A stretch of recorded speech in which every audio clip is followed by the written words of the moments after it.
Olá a todos. A gente vai começar hoje a falar sobre bases ou hidróxidos, tá? Como a gente comentou na aula passada, a gente terminou ácidos, a gente começa hoje bases, tá? Então o Arrhenius também ele forneceu um certo conceito muito legal para bases, assim como ele forneceu para ácido lá no vídeo anterior. Aqui a gente vai ver que ele forneceu esse conceito também para base. Vamos ver o que foi que Arrhenius, né, propôs para bases. Então ele fala que toda substância que em solução aquosa, em água quer dizer, sofre dissociação iônica, liberando como um único ânion o OH-, que é o ânion hidróxido ou hidroxila, né, é considerado uma base ou hidróxido, ok? Então vamos ver como é que funciona isso aí, tá? Então na prática vamos só que você tem essa substância aqui, NaOH, tá? Na presença de água, tem uma setinha água, aí veja só, a água vai separar o Na, o sódio, do OH. Olha lá o que a água faz, tá? Separa o Na do OH. O Na fica Na+, o OH-. Repare que essa substância, ela liberou tanto o Na+, como o OH-. Mas o importante aqui é esse ânion, que é o ânion hidróxido, certo? Ou hidroxila, como queiram. E isso não me dá o direito de pensar o seguinte, que isso aqui é uma base, porque liberou o íon OH-, certo? Então, para Arrhenius, tem que ter uma solução aquosa para a gente trabalhar e descobrir se é o ácido ou a base. Nesse caso aqui, liberou OH-. Repare que no ácido anterior que a gente falou, liberava H+, aqui libera OH-, ok? E outra coisa importante, na base, além de eu ter um metal, tem um OH, ok? Então lembrando que a base ela tem um metal ligado a ela aqui, ó. Isso é no geral, ok? Vamos ver outro exemplo interessante aqui, ó. CaOH2. Eu tenho aqui o metal cálcio e o OH2, certo? Então, na presença de água, aí a água vai liberar esse íon, esses dois íons aqui, o cálcio e o hidroxila, fica assim, ó, certo? Como eu tenho 2 hidroxila, eu boto 2 OH e aí o cálcio com 2+, ok? É só para equilibrar aqui, com 2 OH e 2 cálcio. Observe que aqui eu tenho 2 hidroxila, então por isso que eu coloquei 2 na frente aqui, OH, ok? Aqui eu tenho também outra base, olha lá, ferro e OH3, tá? Eu tenho na água, né? Tem setinha água, e aí eu tenho o íon ferro e o íon hidroxila. Como eu tenho 3 hidroxila, né? Aqui eu vou ter que colocar 3 também. E aí a carga do ferro vai ficar 3 também, ok? E por último, aqui eu tenho uma base de chumbo, né? Não é mais de ferro, aqui começa daqui, aqui é chumbo, Pb. E aqui eu tenho 4 hidroxilas, é só perceber aí que eu tenho 4 hidroxilas, 4 OH-, tá? E aí 4+.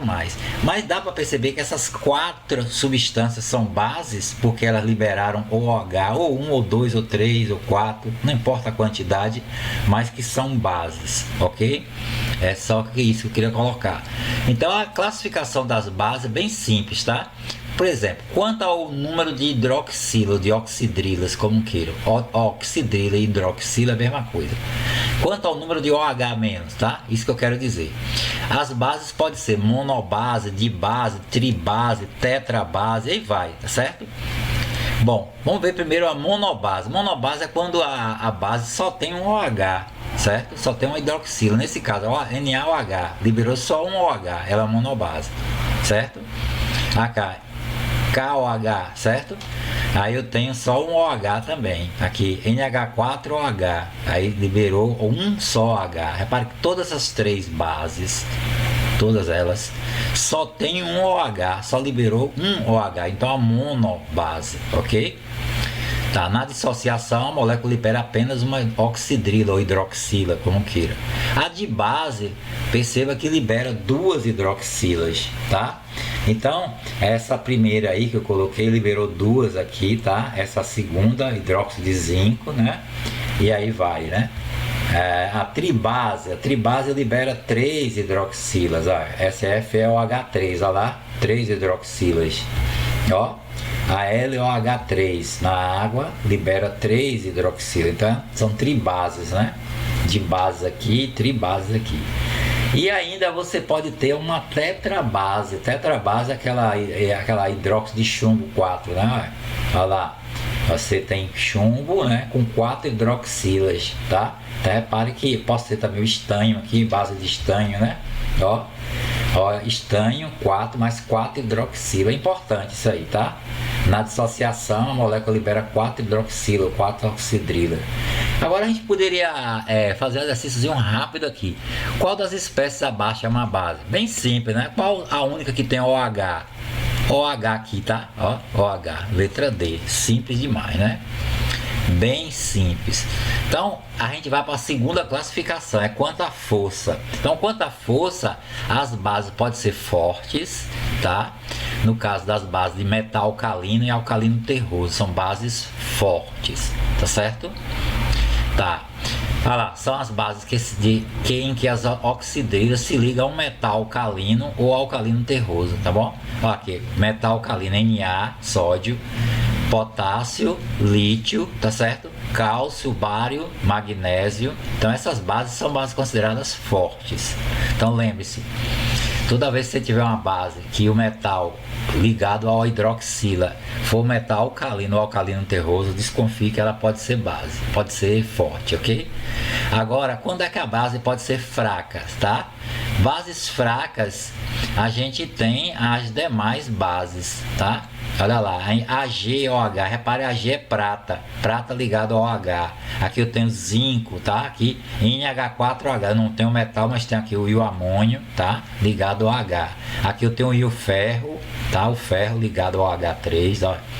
Alumínio, chumbo. Repare que eu não tenho nenhum metal da família 1A e 2A aqui, nesse grupo do 6. Então aqui eu tenho bases fracas, ok? Tranquilo, tá? Então o que eu coloquei aqui são as bases em que a oxidrila se liga às demais cátions, tá? Então a terceira classificação, quanto à solubilidade em água, é importante, hein? As bases podem ser solúveis, são as solúveis, quais são? De metais alcalinos, tá certo? Somente essas bases de metais alcalinos e de amônio, né, que são solúveis, tá certo?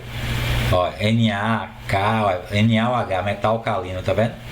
Potássio, metal alcalino ligado ao H, lítio, tá? Sódio, potássio, lítio, rubídio, tá? E também lembrar que o NH4OH é uma base forte também, ok? Ou melhor, uma base solúvel, tá certo? Quanto à solubilidade em água. Então essas bases são solúveis, bastante solúveis, correto? Agora existem bases que não são tão bem solúveis, são chamadas pouco solúveis. Quais são elas?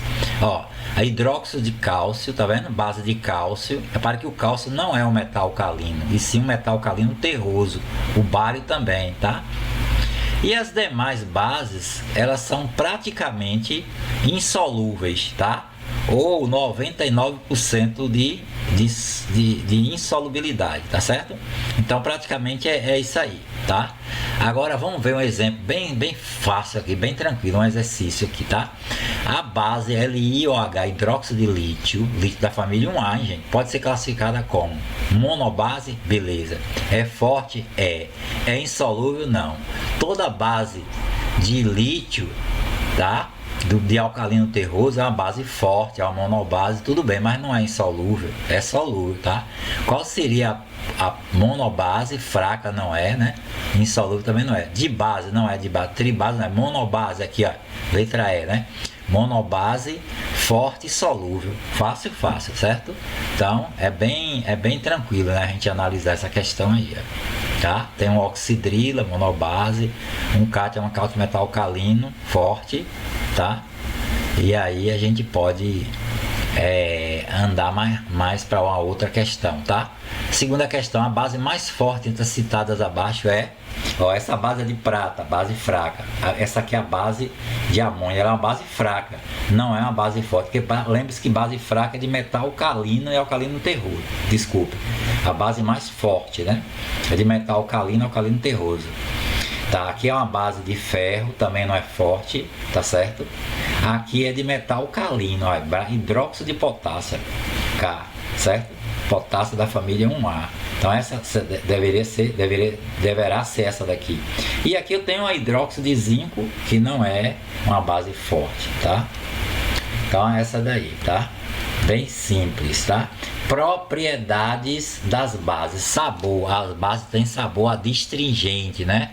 Tá? Ou melhor, amargo, tá certo? Só lembrar de leite de magnésio. Só que o leite de magnésio de hoje, a gente se coloca muito, o fabricante coloca um adoçantezinho, tá certo? E um aromatizante legal, tá? Para melhorar o gosto. Na verdade, esse gosto cáustico, né, o adstringente, lembra o gosto de uma banana verde. Quem já comeu banana verde, né? Eu não comi ainda, mas assim, é importante, tá? Outra coisa importante, outra propriedade da base é a condutibilidade elétrica. Repare que na mesma forma que eu fiz o teste com ácido, eu posso fazer também com a base. Eu posso botar uma base aqui misturada com água, montar uma fiação, 2 polos de grafite, né? Uma lâmpada, aqui uma ligaçãozinha aqui, né? Uma chave para ligar, e essa fiação aqui com uma pilha, uma bateria, tá? Quando eu ligar aqui, o que vai acontecer? Aí a lâmpada vai acender, porque o circuito, os elétrons vão circular pela solução, ó, vão passar desse polo para esse rápido, né? Vão fechar esse circuito aqui. Então, toda base ela conduz a eletricidade, até porque as bases são iônicas. Outra coisa importante é a ação sobre os indicadores. As bases, elas fazem com que os indicadores mudem de cor, tá? Alguns indicadores, a boa parte das bases fazem isso. Se você pegar a fenolftalina, jogar ela na água, tá certo? Aí ela vai fazer com que a água com base, né? Claro, vai ficar uma cor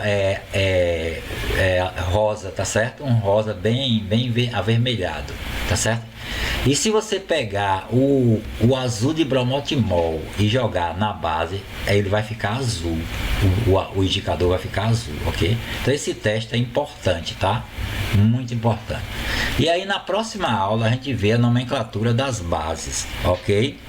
Nomenclatura das bases.